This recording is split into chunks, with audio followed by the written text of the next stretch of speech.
안녕하십니까. 국가안보전략연구원 최영환입니다. 오늘 이 시간에는 9.19 평양 공동선언 2주년을 맞아서 남북 정상회담의 역사를 재조명해 보도록 하겠습니다. 한반도는 국제사회의 냉전적 갈등 구조와 남북 분단, 국내적으로는 남남 갈등 구조가 중첩되어 있는 공간입니다. 체제와 국가, 사회 차원의 갈등 구조가 겹쳐지면서 갈등 극복이 어려운 게 현실이죠. 이렇게 중첩된 갈등 구조를 돌파하기 위해서는 상황 전환을 위한 결정적 이벤트를 의도적이고 또 정책적으로 기획할 필요가 있습니다. 일반적으로 정상회담은 실무진에서 그 의제와 내용을 긴밀하게 협의하고 쟁점이 해소된 상황에서 최종적으로 정상들이 만나서 이를 추인하는 방식으로 이루어집니다. 그렇지만 한반도의 특성상 남북 정상회담은 국면 전환의 계기로 기능하기도 했습니다. 최초의 남북 정상회담은 20년 전으로 거슬러 올라갑니다.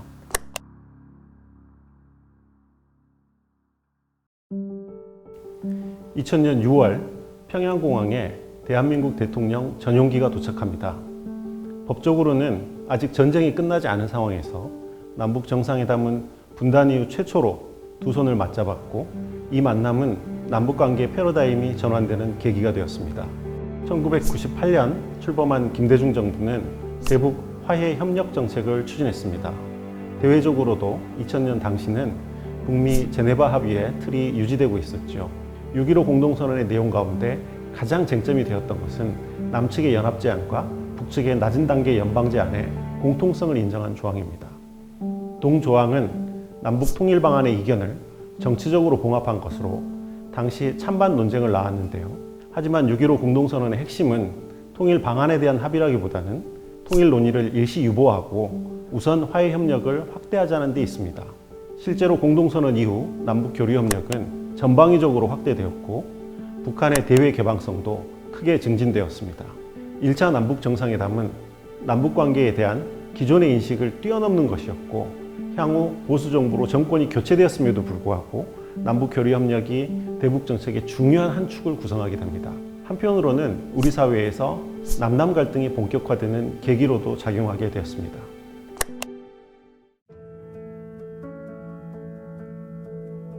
두 번째 정상회담은 그로부터 7년 뒤 성사됩니다.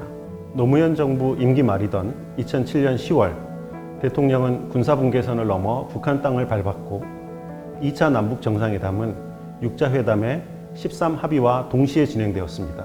북한의 2차 북핵 위기 속에서 출범한 노무현 정부는 초기부터 북핵 불용, 대화를 통한 평화적 해결, 한국의 적극적 역할을 북핵 문제 해결의 3가지 원칙으로 천명하였습니다. 그 후로도 상황은 좋지 않았습니다. 2005년 북한은 핵무기 보유를 선언했고, 다음 해에는 1차 핵실험을 강행합니다. 14남북 공동선언은 북핵 위기에도 불구하고 지속되어 온 남북관계를 더욱 심화시키고, 북핵 문제 해결 논의 과정에서 도출된 평화체제로의 전환을 위한 구체적이고 포괄적인 합의라고 볼 수 있습니다. 하지만 이 합의는 새 정부 출범 이후 남북관계 경색으로 사실상 무산되고 맙니다. 더욱이 2008년 관광객 피격 사망 사건으로 금강산 관광이 중단되고, 2010년 천안함 폭침 사건을 계기로 오이사 조치가 내려지면서 개성공단을 제외한 남북교류가 사실상 중단된 것이죠.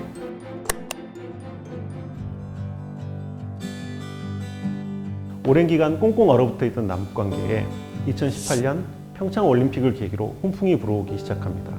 안녕하십니까. 네, 어서오세요. 반갑습니다.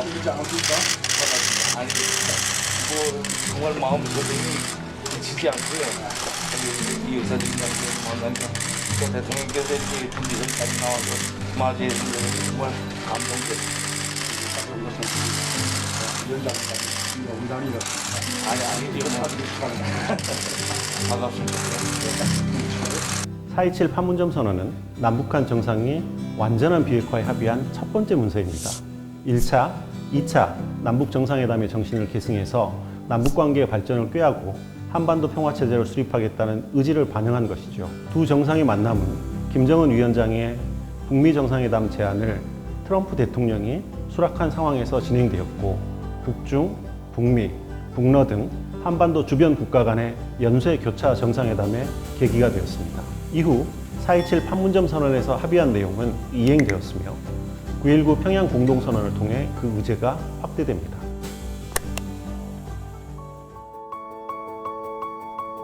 같은 해 9월 남북정상회담은 평양에서 다시 만납니다. 4.27 판문점 선언과 6.12 북미 정상회담의 성과를 확대하고 북핵 문제 진정과 남북관계 발전의 선순환을 위한 정상회담이 열린 건데요. 남한의 대통령이 평양 시민 앞에서 연설을 하고 평양 시민 여러분, 동포 여러분, 우리 민족은 우수합니다.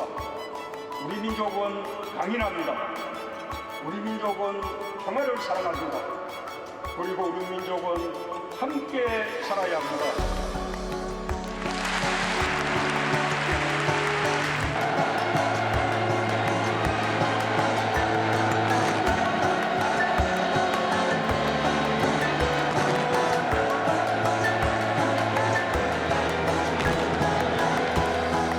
함께 백두산 천지에 오르는 등 달라진 남북관계를 체감할 수 있었습니다. 특히 9.19 평양 공동선언의 부속 합의서로 채택한 남북 군사 합의서에는 지상과 해상, 공중에서의 모든 적대 행위를 중지, DMZ 평화지대화 등 보시다시피 과거의 군사 분야 합의에 비해 구체적이고 진전된 내용이 포함되어 있습니다.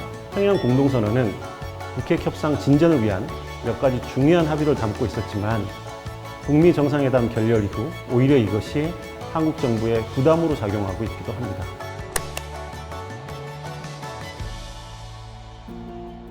이렇듯 해빙기를 맞았던 2018년 남북관계는 2019년 2월 하노이 북미 정상회담 결렬 이후 다시 냉각되기 시작합니다. 북핵이라는 근본 문제 해결이 지연되면서 한반도를 둘러싼 갈등 구조가 다시 작동하기 시작한 것입니다.